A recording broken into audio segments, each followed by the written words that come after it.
दलित बनाम सवर्ण किया है, सारे आपस में एक दूसरे को लड़ाया है और लड़ा के क्या किया, सत्ता प्राप्त किया। और सत्ता प्राप्त करके क्या किया, हजारों करोड़ रुपए टैक्स पेयर का पैसा लूटा, स्कूल बनाए, अपने कॉलेज बनाए, हॉस्पिटल बनाए, विदेशों में बड़े बड़े फार्म हाउस खरीदा, ऑस्ट्रेलिया में जमीन खरीदी, लंदन में मकान खरीदा।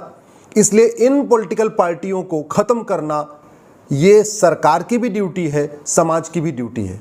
लेकिन केवल समाज के चाहने से परिवारवादी पार्टियों का सफाया नहीं होगा, एक्चुअल में इसको सरकार को स्टेप लेना पड़ेगा। कश्मीर में अब्दुल्ला परिवार, महबूबा परिवार, हरियाणा में हुड्डा परिवार, चौटाला परिवार, पंजाब में बादल परिवार, दिल्ली में केजरीवाल परिवार और गांधी परिवार, उत्तर प्रदेश में मुलायम परिवार और मायावती का परिवार, बिहार में लालू परिवार, झारखंड में सोरेन परिवार, बंगाल में ममता परिवार, तमिलनाडु में करुणानिधि का परिवार, इसी तरीके से जगन मोहन परिवार, पटनायक परिवार, इस तरीके से अलग अलग परिवार पॉलिटिकल पार्टी बना लिए हैं।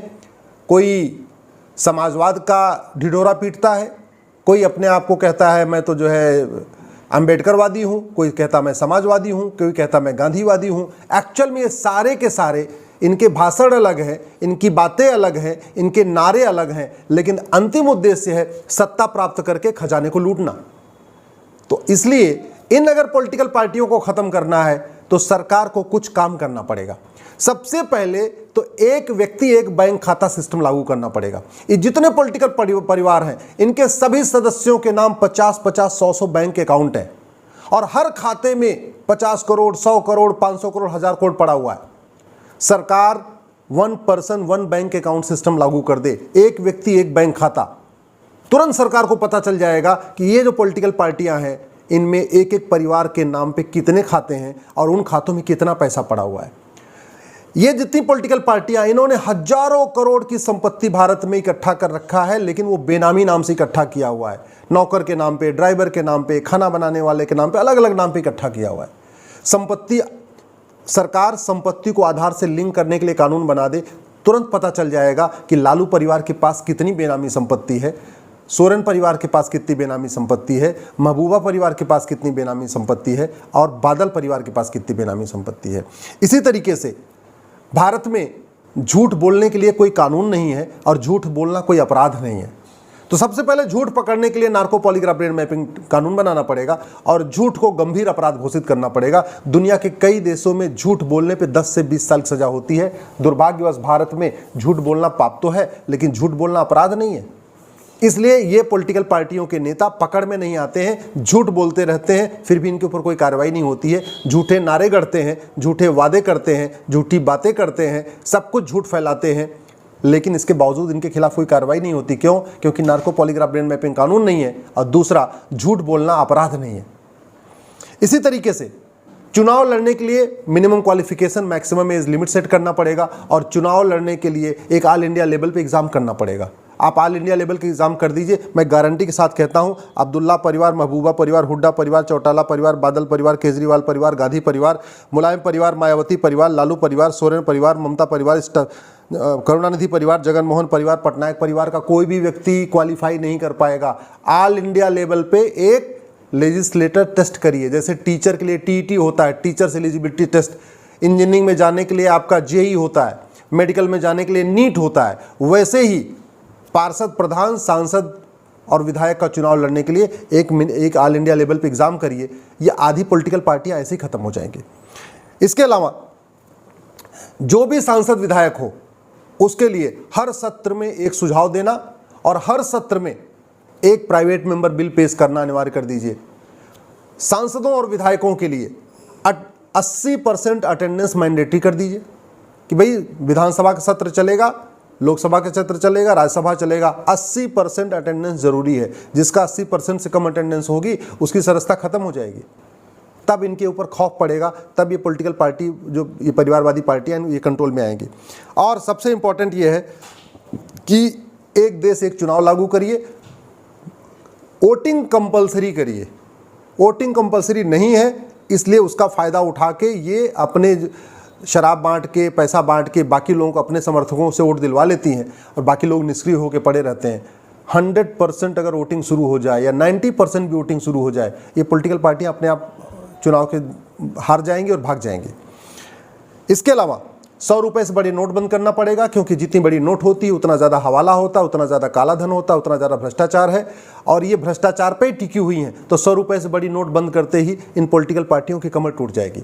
5000 रुपए से महंगे सामान का कैश लेन देन बंद करने के लिए कानून बनाना पड़ेगा। ये पॉलिटिकल पार्टियाँ सारा काम कैश में करती हैं, ये संपत्ति भी प्रॉपर्टी भी कैश में खरीदती हैं, मर्सिडीज़ भी कैश में खरीदती हैं, चार्टर्ड प्लेन भी कैश में खरीदती हैं, और एयर ट्रेवल एग्जीक्यूटिव क्लास में भी कैश में ही करती हैं। इनका सारा काम कैश में होता है। 5000 रुपये से महंगे सामान का कैश लेन देन बंद करिए, भ्रष्टाचार खत्म होगा। भ्रष्टाचार खत्म होगा तो ये भ्रष्टाचारी पार्टियां भी खत्म हो जाएंगी।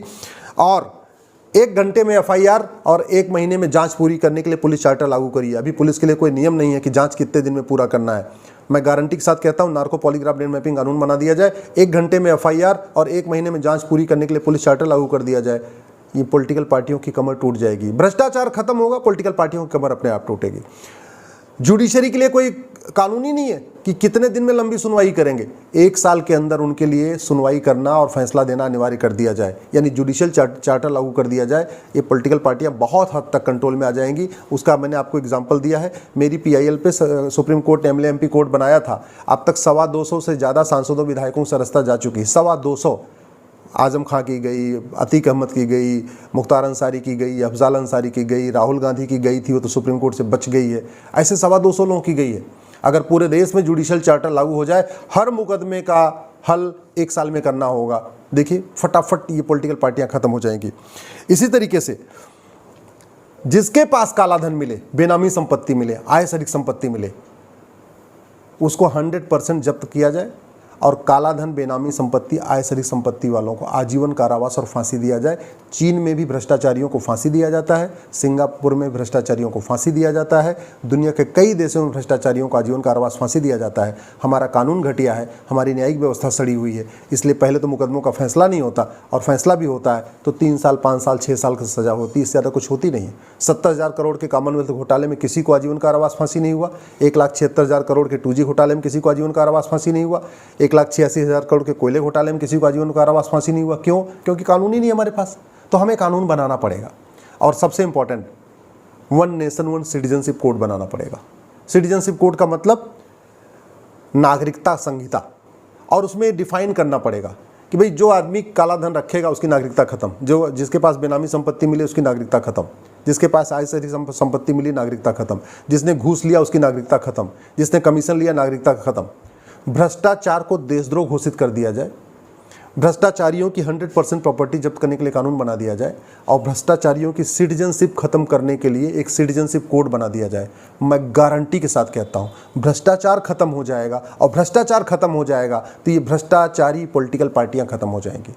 और भ्रष्टाचारी पॉलिटिकल पार्टियां खत्म हो जाएंगी तो एक बात मैं उसमें और जोड़ना चाहूँगा, पूरे भारत में केवल और केवल BJP बचेगी। CPI भी बचेगी, क्योंकि CPI भी कैडर बेस्ड पार्टी है, उसमें भी लोग ईमानदार हैं, वहाँ पे भी लोग अपना चंदे से काम करते हैं, खुद इकट्ठा करते हैं पैसा, उससे पार्टी चलाते हैं। लेकिन कोई और पॉलिटिकल पार्टी नहीं बचेगी। क्यों?